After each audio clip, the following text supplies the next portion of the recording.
खुलुमबाय स्टुडियो आं रबिन बसुमतारी चिरां जिल्ला आरो कक्राझार जिल्लानि बारग' एनडिबिफोरनि जथायै लोगो हमलायनाय हाबाफारि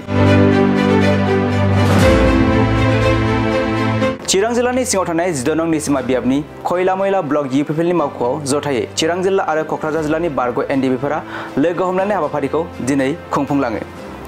मख'नो गोनांदि बे हाबाफारियाव बारग' एनडिबिफोरनि केसनि जेंनाफोरखौ फोजोबनानै होनायनि बाथ्रा आरो फैबाय थानाय बिसायख'थिखौ नोजोर बोनानै माखासे बाथ्राफोरखौ सावरायज्लायो। बे सावरायजथुमाव बाहागो लाफैयो बिटिआरनि deputy chief Gobinda Chandra Basumatary, EM Ranjit Basumatary, ex NDB welfare एस'सिएशननि आफादगिरिजों लोगोसे नेहाथारि दानसोरां नार्जारी आरो गोबां सोद्रोमाफोरा बाहागो लायो।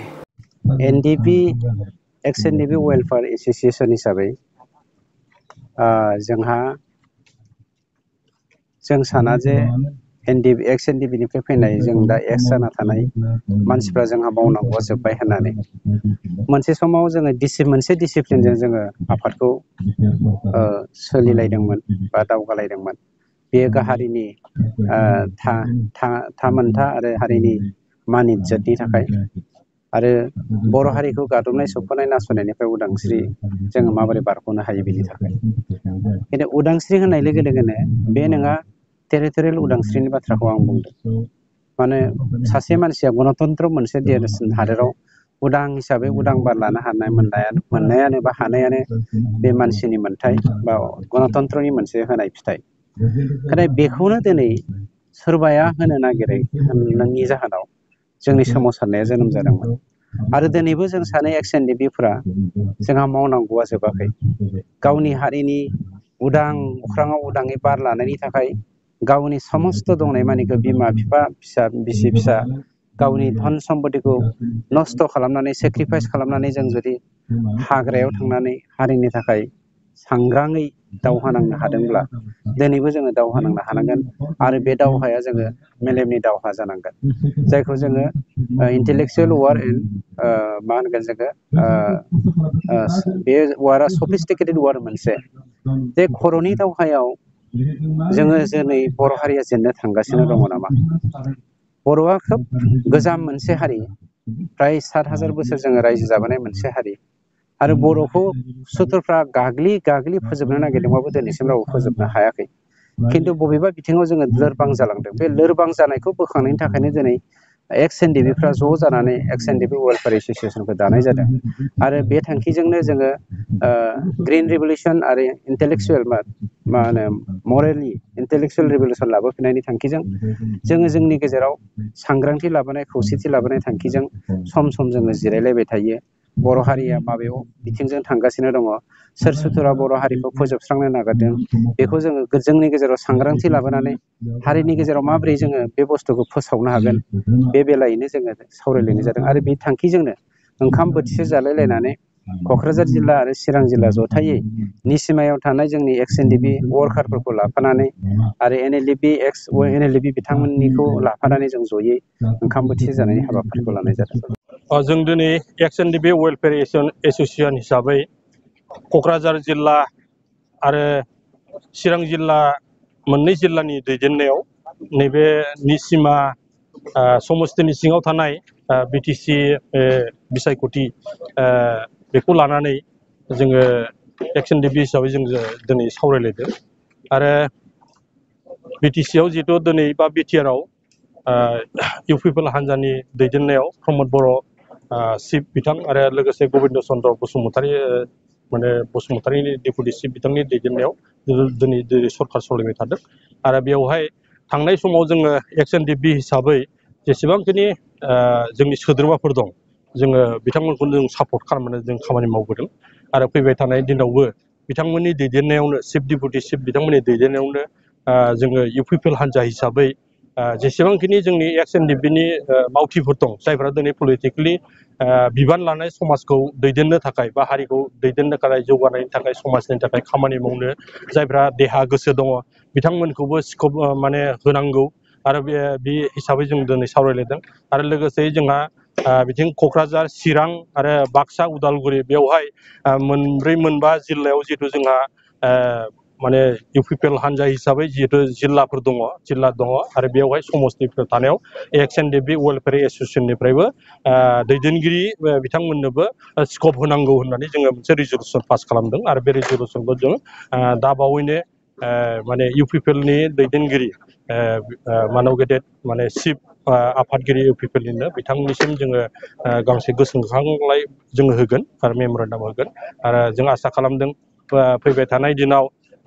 जिहेतु 2025 मायथाइनि फैगौ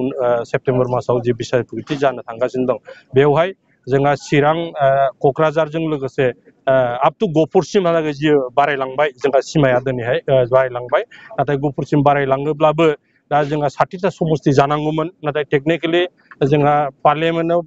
माने बिल एमेन्डमेन्ट जायनि थाखाय जेसेबांखिनि भटार्सफोर दं बै भटार्सफोरखौ समस्ति होआबासिनो दा उदालगुरि माने बियाबाव थानाय फ्राव दिनै सोसनदों आरो बिथांमोनखौबो जोङो माने खावलायहरदों आरो हांख्रायहरदों आरो जेसेबांखिनि एक्सएनडिपिनि मावथि बिथांमोना दिनैहाय इउपिपिएलनि जानानैनो आरो जिहेतु जोङो एक्सएनडिपि हिसाबै दिनै खामानि मावबाय थादों आरो बिथांमोनाबो जोंजों लोगोसे खामानि मावफागोन सानजा थानायाबो बेखिनिखौ जोङो सावरायलायबाय आरो दिनै जोङो बेयाव सेंसन जों खालामना लादों पार्टियाव जोङो सापर्ट खालामगोन लोगोसे जेसेबांखिनि जोंहा दा माने बिश्वनाथ सारिआलियाव जोंहा जिल्ला दाहैयाखै जों बेखौ जिल्ला दानायनि जों सावरायलायदों आरो फैबाय थानाय दिनाव माने बे ओनसोलखौबो जाहाथे जोङो माने मोजां जौगानायाव जाहाथे जोंबो गोबाव सम नांनायाव थाबोनाय हिसाबै जोङो मोजां लुबैदों समाजनि डेभेलपखौ लुबैदों जों बेफोरनि सायाव बिथं भाबै जोङो दिनै सावरायदों आरो जोंजों लोगोसे जोंहा बिटिआरनि डिपुटि बिथाङाबो जोंजों नुजाफैदों बिथाङाबो सरकारनि लोगोसे एक्सएनडिपिनि जानानै जेसेबांखिनि मावनो गोनां बिबानफोर दं बिनि सायाव जोंनो गोबां बाथ्रा दिनै बिहोमा होनानै जोङो बाथ्रा माने फोरोंलांबाय बा फोरमायलांबाय लोगोसे इएम मानव गेदेर रन्जित बसुमतारी बिथाङा फैनानै जोंजों लोगोसे बेयाव बाहागो लाफैदों आरो बिथाङा जोंनो बेवहाय माने हेफाजाब होदों आरो भबिष्यतावबो होबाय थानो माने हालांथों जों बेखौ खावलायदों वाइसआव केसफोरखौ लाबोनाय जाबाय बे माबायदि थासारियाव दं केसखौ लानानै जायफ्रा केसखौ लानानै माने दा माने भुगिनांनानै दंबाय थायो एक्सएनडिपि हिसाबै गासै फ्राय एनआइए केसाव गासै माबा दङ 54 जन दङ आरो बेखौ जोङो थांनाय मे मासनि 1 तारिखआव जोङो दिल्लीयाव चिफ मिनिस्टार बिथां डक्टर हिमन्त शर्मा बिथांखौ जोङो लोगो मोननानै जों खावलायदोंमोन जे बिथांमोनखौ केसखौ फोजोबनायनि बेबस्थाखौ लानांगौ आरो बे केस माने जिथु जिल्ला बिथांमोना सेसन केसाव बेयाव हाजिर जागोन ओंखायनो जिल्लायावनो लाबोनांगौ आरो न'खरजों मोनसे लोगो हमलायनो हानायनि मोनसे परिबेक खालामना होनांगौ आरो माने केस आदालताव जाहाथे हेफाजाब जानाय बायदि दा बेखौ खालामना होदों आरो लोगोसे बिथाङा जोंनो खोथा होनाय बायदि जे माने जिहेतु बे सेन्ट्रेलाव दङमोन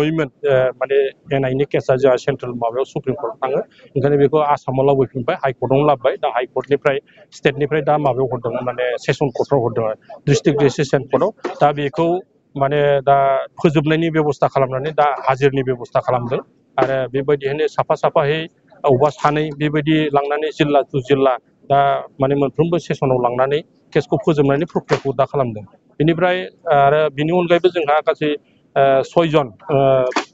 मानव गेदेर बारग' माने जोंनि गायसनगिरि आफादगिरि रन्जन दैमारि सार बिथांनि जों लोगोसे गासै माने 10सा दिनै माने फास्ट ट्रेकआव माने सिबिआइनि केसाव बिथांमोना दिनै जेल जानानै दं दा बे जेल जानानै थानायखौबो जोङो बेखौ खावलायबाय थादों आपिल खालामदों जे बिथांमोनखौबो सुक्तिनि आधाराव हगारनांगौ जिहेतु जोंहा सुक्ति जाखांनायनि उनाव मोनसे सान्थि परिबेक जाबाय आरो साफ्रोमबो जोंनि एक्सएनडिपिनि जेसेबांखिनि दैदेनगिरि मावथि लोगोफोर बिथांमोन दं बिथांमोनाबो उदां अख्राङाव फैनांगौ जोंजों समाजाव फैनांगौ आरो बिथांमोनाबो नांनाय समाव जोंनो हारि हिसाबै गोबां बिहोमा होलांबाय आरो बिथांमोना नांनाय हिसाबै गोबां आइडिया बा गोबां सिमां दं आसा दं बिथांमोनाबो समाजाव खामानि मावनो थाखाय ओंखायनो बिथांमोनखौ हगारनांगौ होननानै जोङो बुंनाय लेखा दा थांनाय बोसोर नभेम्बर मासनि 28 तारिख ना मामोन बेवहाय सुप्रिम कर्टआव बेखौ हाजिर खालामनांगौमोन दा बेखौ हाजिर खालामनायनि उनावहाय बेखौ केन्सेल खालामनाय जादोंमोन दा बेखौ रिआपिल खालामदों आरो जों खोनानो मोन्दों नैबे माने जुन मासनि जुलाइआव जागोन दा सेप्तेम्बर मासाव दा आरो माबा जाबावगोन आरो दा बेफोरनि गथै माने डाटाया बा बेफोरखौ लानानै खामानि मावबाय थानाया जोंहा एक्सएनडिपि वेलफेयार एसोसिएसननि गाहाय माने नेहाथारि बिथां दानस्रां नार्जारि बिथाङा जरित जानानै दिनै खामानि मावबाय थादों।